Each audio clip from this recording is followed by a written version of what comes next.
So what is the point in therapy? Let's talk about that.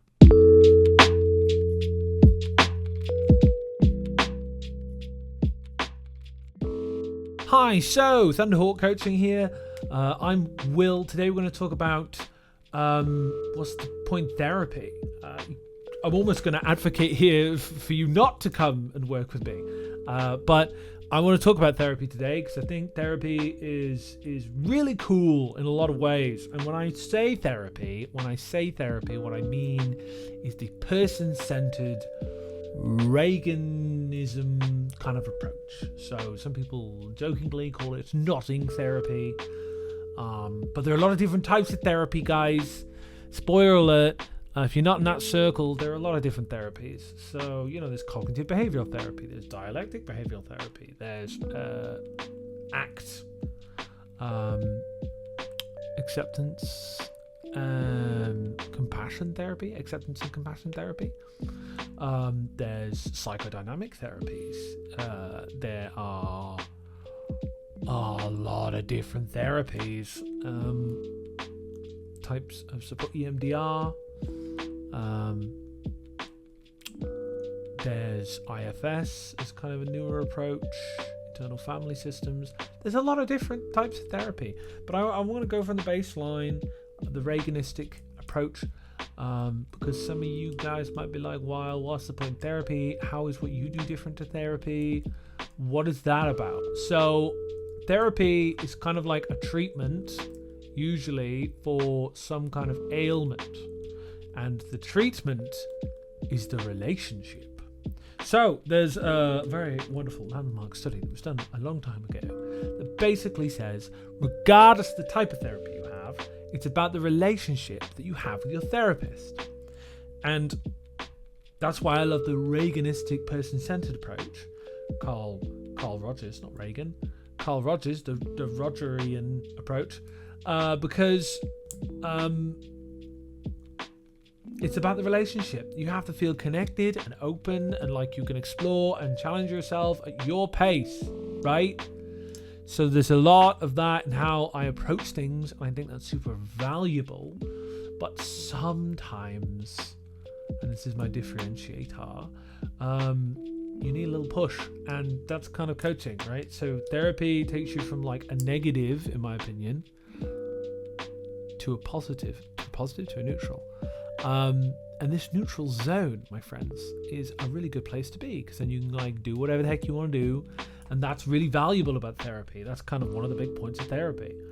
But coaching is to get you above that. So if you have bad anxiety, go to therapy, and then have therapy help you be less anxious or better manage those anxious experiences. So then you can go and do whatever you want to do. Coaching is more about like life purpose. Coaching is more about like understanding your own emotions to then work on life purpose, personal development, self-understanding, improved emotional literacy, doing the thing you want to do. Do you want to go and like get a girlfriend? Do you want to have better relationships with people in your life? Do you want to have a better romantic relationship? Do you want to build strategies that will help you thrive as a neurodiverse individual? Coaching, that's what coaching's for. But therapy, sometimes life's hard, man, and just having somebody that hears you and understands you is so unique in our cultures, right? In my experience, that doesn't happen a lot, and the more I get into therapy, the more it sucks to be around people that don't offer me that. And maybe that's because I've had the relational goodies that have made me feel lovely and snuggly and warm. But therapy is really good for that if you've never really felt understood, really felt accepted, or just don't know what's going on in your head, right? It's really good for like taking stock of your stuff and processing your stuff. And I want to talk about that word processing. That segues into something really important, that why therapy is so good, is that when we try and think about things in our brain boxes, it's kind of like an abstract.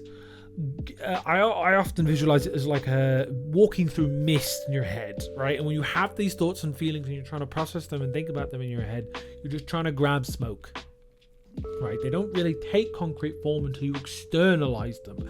You can't really process and understand a lot of what goes on in your head until you say it out loud.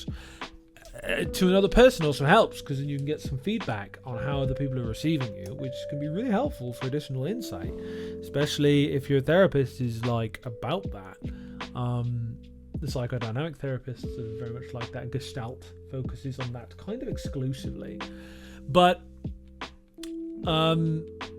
getting some perspective on your own brain haze is really helpful, and sometimes just saying it is really helpful, and feeling heard and empathized with and understood.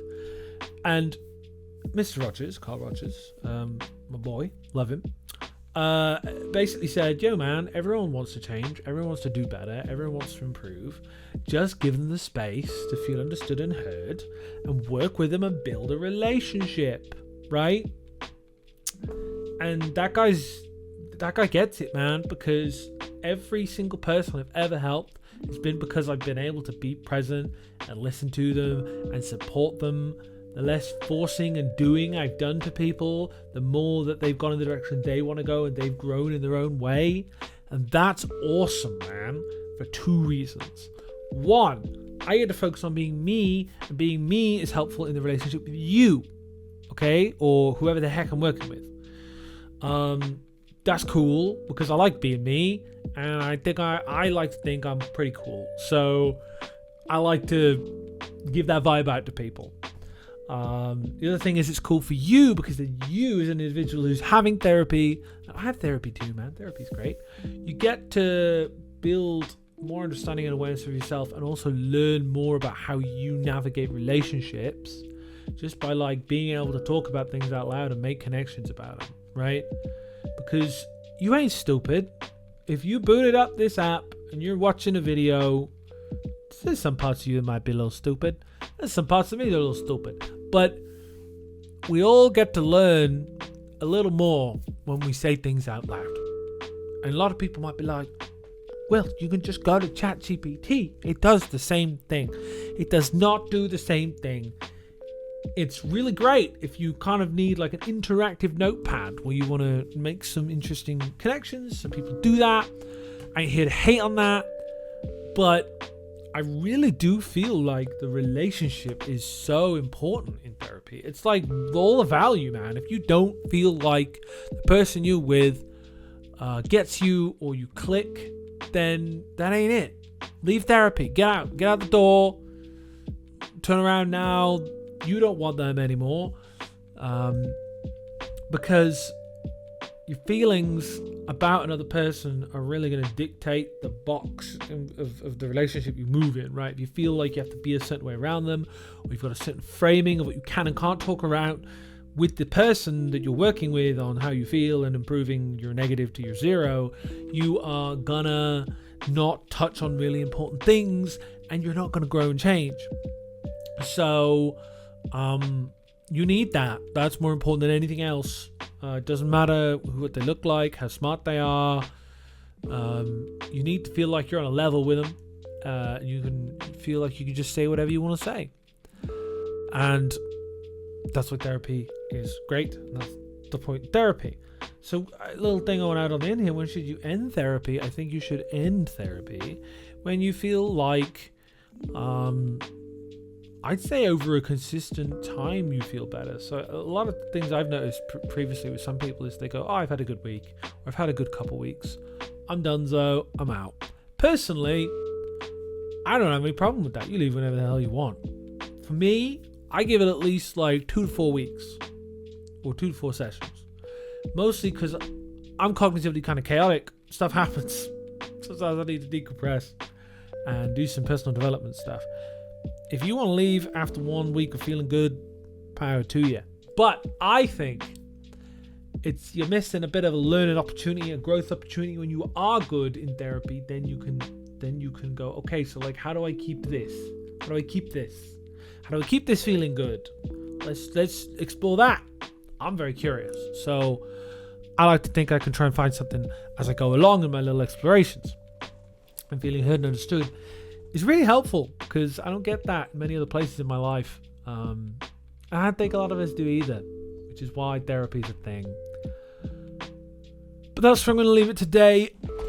You've been wonderful. I've been Will. Thunderhawk Coaching for now, for tomorrow, forever. Good luck. Take care. Appreciate you. See you soon.